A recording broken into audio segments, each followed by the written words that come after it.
दोस्तों नमस्कार आदाब। देखिए मैं इस वक्त उत्तर प्रदेश जनपद मुरादाबाद की कांट विधानसभा के गांव ज्ञानपुर में हूं और मेरे साथ में प्रदेश सचिव डॉक्टर चरण सिंह जी हैं। सर हमारी इस लाइव चर्चा में आपका स्वागत।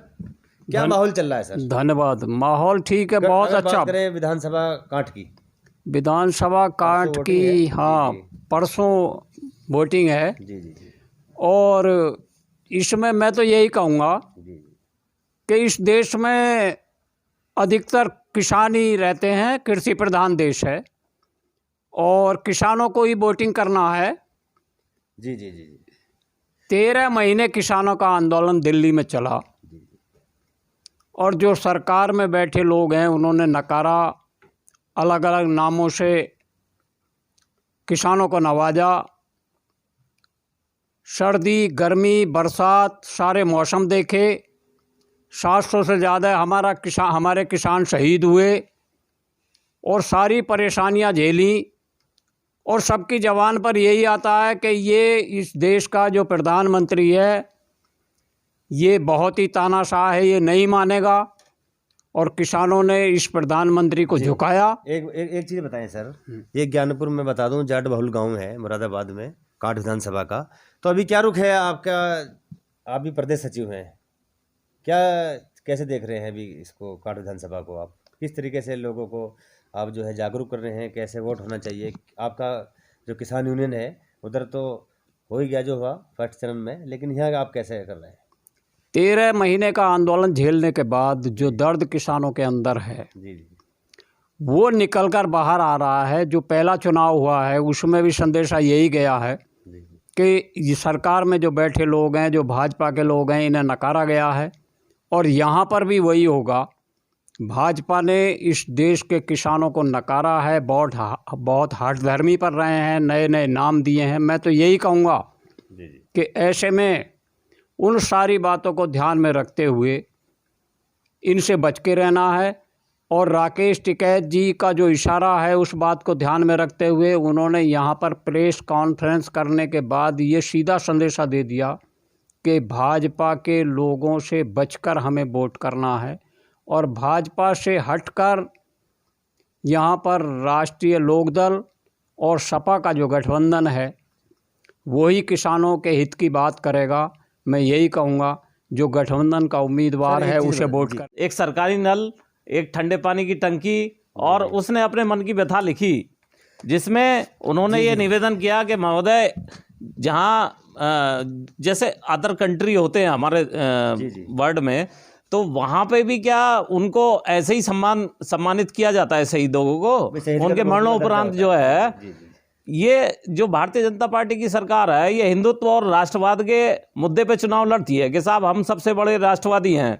मैं ये पूछना चाहता हूँ भारत के नौजवानों से, भारत की जनता से, कि जो झंडा लिए खड़ा है या जो झंडे में लिपट के आ रहा, उनमें सबसे बड़ा राष्ट्रवादी कौन है? वो मेरे को उत्तर दें। अगर झंडे में लिए खड़ा है वो तो जीवित है ना धरती पे। जो झंडे में लिपट के आ रहा, सर्वोच्च बलिदान उसका है। भारत सरकार लिख के देती है अपने लेटर में कि आपके भाई ने, बंधु ने सर्वोच्च बलिदान दिया है इस राष्ट्र को। और हमारे राष्ट्र की नैतिक क्षीणता देखिए जो शासन प्रशासन की है कि वहाँ पे एक सरकारी नल, एक ठंडे पानी की टंकी और कुछ भी सुख सुविधाएं कुछ नहीं यहाँ पे पैरामिलिट्री फोर्सेज को दी जाती हैं। जबकि मैंने देखा है हमारे गांव, हमारे जो हिंदुस्तान में शराब की हट्टी खुलती है तो वहाँ उसके खुलने से पहले सरकारी नल गाड़ दिया जाता है। वहाँ पे उसके खुलने से पहले वहाँ पे स्ट्रीट लाइट लगा दी जाती है। वहाँ पे सारी सुख सुविधाएं दे दी जाती हैं ताकि जो है सरकार अपना जो है धन कमा सके। लेकिन जिसने राष्ट्र के लिए जान दे दी यार, आपके लिए आप जो है उसके लिए कुछ नहीं करते। तो ये मैं नैतिक क्षीणता मानता हूँ। मैंने माननीय विधायक जी को चिट्ठी के माध्यम से, माननीय सीएम महोदय को, माननीय पीएमओ को भी लिखा और मैंने समस्त मीडिया हाउस को लिखा, मैंने ग्राम प्रधान को भी चिट्ठी लिखी, कहीं सुनवाई नहीं हुई। उसके बाद मैंने निर्णय लिया कि ये इस सरकार की नैतिक क्षीणता है और मैं चाहता हूँ कि मैं अब इसको पलट के माननीय जो हमारे विधानसभा 25 से कांट के जो लड़ रहे हैं चुनाव माननीय गठबंधन से, माननीय कमाल अख्तर जी, मेरी शुभकामनाएं हैं उनको। और निश्चित रूप से विजयी होंगे और हमारा पूर्ण समर्थन है उनको। पूर्ण समर्थन है जी, आपका? पूर्ण किसान- समर्थन है। किसान यूनियन तो पहले ही समर्थन दे चुका जी है। सर, जी सर। तो अभी जो है बहुत आपने दिलचस्प बात कही और आपको भी कहीं ना कहीं दर्द है, जो ये बहुत सब दर्द सुविधा है होनी सर, थी बहुत नहीं दर्द हो है। रही और मैं चाहता हूं हर भारतवासी इस दर्द को महसूस करे। आपका बेटा आपके घर का सदस्य जब सीमा पे बलिदान देता है तो उसके बाद जो पीड़ा होती है आप महसूस कर सकते हैं। मुझे कहने की जरूरत नहीं है, हर गांव से फौजी बैठा है वहां पे सीमा पे, लेकिन उसके बाद का जो टीस है, फूल मालाएं चढ़ाने के लिए शासन प्रशासन उस समय बहुत आता है, लेकिन मैंने देखा उसके बाद का जो टीस है, फूल मालाएं चढ़ाने के लिए शासन प्रशासन उस समय बहुत आता है, लेकिन मैंने देखा है उसके बाद की जो परिस्थिति होती है उसको झेलना। अगर आप महसूस करना चाहते हैं आप मिलिए मेरे से, मेरा गांव ज्ञानपुर है, मैं आपको अवगत कराऊंगा। वहाँ पे एक जो शहीद का परिवार होता है कि किन विषम परिस्थितियों में वो अपना जीवन जीता है, वो उसी को महसूस होता है, उस दर्द को महसूस कीजिए और साइकिल का बटन दबाइए, माननीय कमाल अख्तर जी को विजयी कराइए। मेरा आप सभी से निवेदन है। आप भी नाराजगी लग रही है और नाराजगी बात भी है, आपने इतनी बड़ी बात कही। देखिए सर बैठे हैं, 2 मिनट 1 मिनट का समय इनसे भी लूँगा। भाई शहीद का मसला है और ये सब बहुत बड़ी है। सर आपका भी स्वागत, क्या नाम है सर? मेहर सिंह।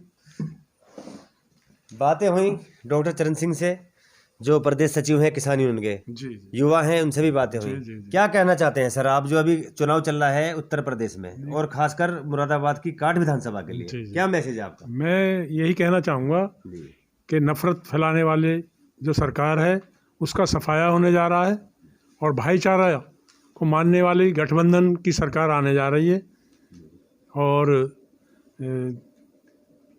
10 मार्च को जी हैंडपंप चलेगा पश्चिम से और उसका जो पानी है भाईचारे वाला, जी जी गंगा जमनी तहजीब का पानी निकलेगा उस हैंडपंप से, जी जी उसे लेकर के कैन में भर के एक साइकिल पे लाद करके युवा एक टीम बनने जा रही है जो लखनऊ जाएगी जी और बाबा जी को उस गंगा जमनी तहजीब के जल से स्नान करा करके गोरखपुर मठ में भेज देगी। फुल तैयारी है, फुल तैयारी चल रही है। तो सरकार जो है गठबंधन की बनने जा रही है आपका? ये गठबंधन की सरकार बनने जा रही है और हमारे यहाँ आप किस समाज से आते हैं सर? जो थोड़ा एक बता बहुत ही दीजिए। अच्छे नेक इंसान जी, कमाल अख्तर साहब हमारे यहाँ प्रत्याशी हैं गठबंधन से, उन्हें बहुत भारी बहुमत से जनता यहाँ जिताने जा रही है जी, जी। और मेरी शुभकामनाएं उनके लिए और गठबंधन के लिए। बहुत बहुत शुक्रिया सर बात करने के लिए, मेहर सिंह जी। देखिए मैं आपको बता दूं, ये ज्ञानपुर जाट बहुल गांव है और तीनों ही जी जी बताएं सर, बताएं 1 मिनट बताएं। जी जी देखिए ये जो वर्तमान सरकार चल रही है जी जी इसने किसानों का इतना उत्पीड़न किया है, जी इतने जख्म दिए हैं, जी जख्म इतने हैं बदन पर कोई जगह बाकी नहीं। जी जी जी दर्द को भी उठते उठते अब बेतनामी आ गई, जी। छुप कर जा बैठा है दिल में और कहीं जाता नहीं। भाई बहुत खूब भाई, तो बड़ी दिलचस्प सर मेहर सिंह जी आपने बात कही है लास्ट में। देखिए मैं आपको बता दूं, बड़ी दिलचस्प बातें यहाँ पर हुई, डॉक्टर चरण सिंह जी से हुई, एक युवा हैं भैया किसान यूनियन के जुड़े, उनसे हुई, मेहर सिंह जी ने लास्ट में शेर कहा है, बहुत